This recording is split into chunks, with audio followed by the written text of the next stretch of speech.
भगवान शंकर ने कहा, प्रिया, प्रिय पार्वती, ये जो चिद्रूप अद्वितीय ब्रह्म है ये श्री कृष्ण के अंश से ही है। जो महाविष्णु हैं ये लिखा हुआ है, पढ़ना हो तो पढ़ लेना पद्म पुराण पाताल खंड में। नहीं कहने लगते हैं कि ये तो राधा उपासक ये और किसी को मानते ही नहीं हैं। नहीं, मानते हैं, जानते हैं, पहचानते हैं, पर जहां से जो वर्णन हो रहा है, सर्वधारा प्रकट हो रही, भगवान व्यास देव जी के सब जितने अवतार हैं उनके सबके अवतारी परम पुरुषोत्तम पर ब्रह्म परमात्मा भगवान श्री कृष्ण है। भगवान श्री कृष्ण की आत्मा श्री लाडली जो है, आप समझो, जो लिखा है उसमें भी छाती का अनुभव आपका क्या है? आपने क्या उसमें डूबकर प्राप्त किया है? हम राधा किशोरी की पढ़ी केवल बातें नहीं कह रहे, हम हनुमान जी तो है नहीं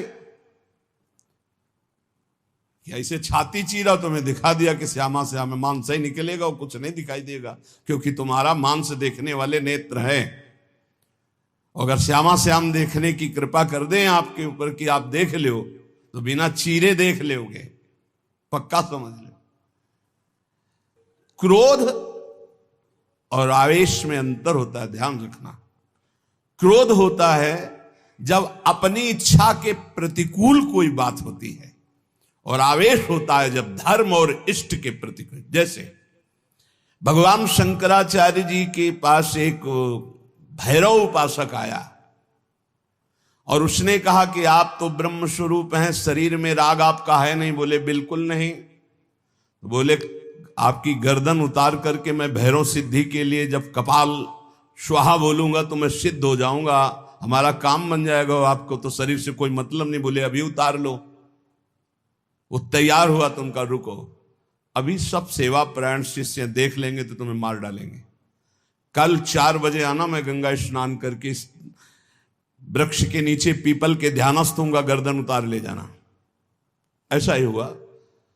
जे ही वो नजदीक आने के लिए खड्ग लेकर उद्यत हुआ, उसी समय स्वामी नरसिंहाश्रम जी को आवेश हुआ भगवान नरसिंह का, और स्नान कर रहे थे गंगा जी में, हुंकार मारी, छलांग मारकर पहुंचे और उठाकर पटक दिया, उस कपाली को फाड़ के फेंक दिया।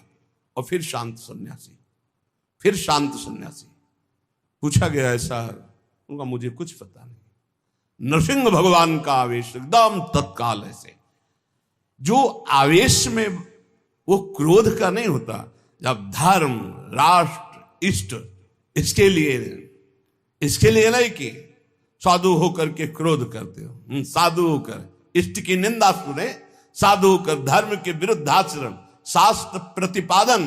शास्त्र का स्वरूप क्या है? श्रद्धा, विश्वास, धर्म, इनकी स्थापना करना, इनकी भावनाओं को पुष्ट करके भगवत अनुराग में डुबोना। भगवत अनुराग में वाणी को बहुत ही संभाल करके, यहां समझना, इसलिए बोले भगवान शिव कह रहे हैं, केचिद वदंति तस्यांशम ब्रह्म चिद्रूप मद्वयम। उपनिषद में जिस ब्रह्म तत्व का वर्णन है वो इन बिहारी जी के एक अंश से है। तद्दशांशम महाविष्णु प्रवदंति मनीषिणः।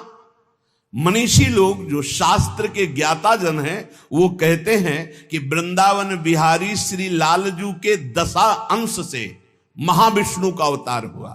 तद्दशांशम महाविष्णु प्रवदंति मनीषिणः, ये पद्म पुराण पाताल खंड।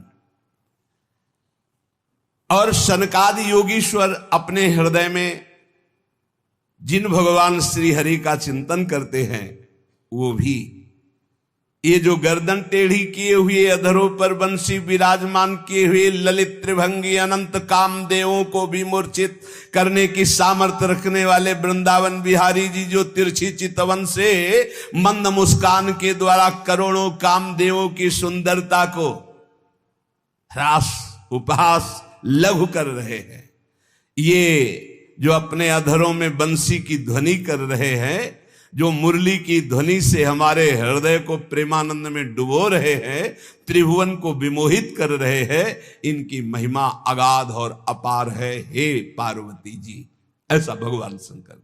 हे देवी, जिनके नखचंद्र किरणों की महिमा का वेद अंत नहीं पा सकते हैं, तो वेद प्रतिपादित धर्म में चलने वाले ब्रह्म ऋषि कैसे पा सकते हैं?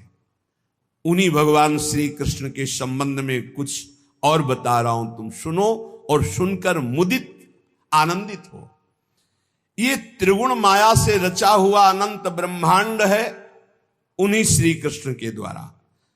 उन्हीं श्री कृष्ण के द्वारा ब्रह्मा विष्णु और मैं महेश्वर प्रकट हुआ हूं।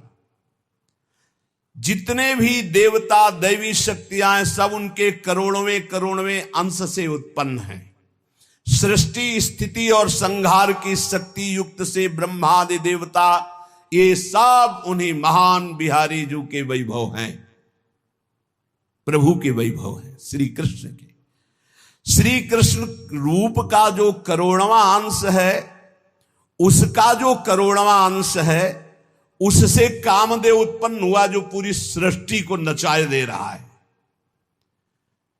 सोचो, श्री कृष्ण के करोड़वें अंश के एक अंश के करोड़वें अंश से कामदेव प्रकट होकर पूरी सृष्टि को नचाए दे रहा है। वो श्री कृष्ण कितने सुंदर हैं। वो ब्रह्मांड में स्थित होते हुए किसको नहीं मोहित कर सकते। ऐसे श्री कृष्ण के श्री विग्रह की शोभामयी जो कांति है, उसके करोड़वें करोड़वें अंश से यह चंद्रमा और सूर्य का प्रकाश होता है। ऐसे तो तेजोमय हैं वो, ऐसे सुंदर है कि करोड़वें अंश के एक अंश से करोड़वें अंश में कामदेव का प्रादुर्भाव हुआ। श्री कृष्ण के प्रकाश के करोड़वें अंश से एक सूर्य, ऐसे परमानंद में रसामृत परिपूर्ण श्री वृंदावन बिहारी की महिमा का कौन पार पा सकता है। हे देवी, परम आनंद, परम चैतन्यता, विश्व ज्योति, ब्रह्मबोध, ये सब इन्हीं से प्राप्त होता है, इन्हीं से प्राप्त होता है।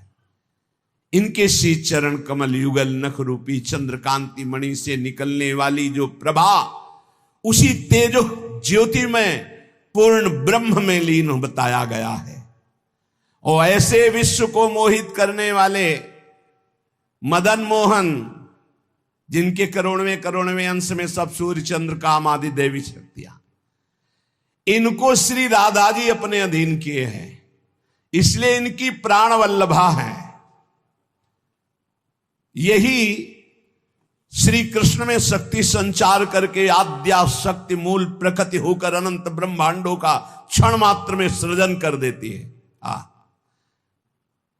देवी, जैसे उनके अंश से मैं हूं, ऐसे श्री राधा के करोड़वें करोड़वें अंश से आप सब शक्तियों का, देवियों का प्रादुर्भाव हुआ।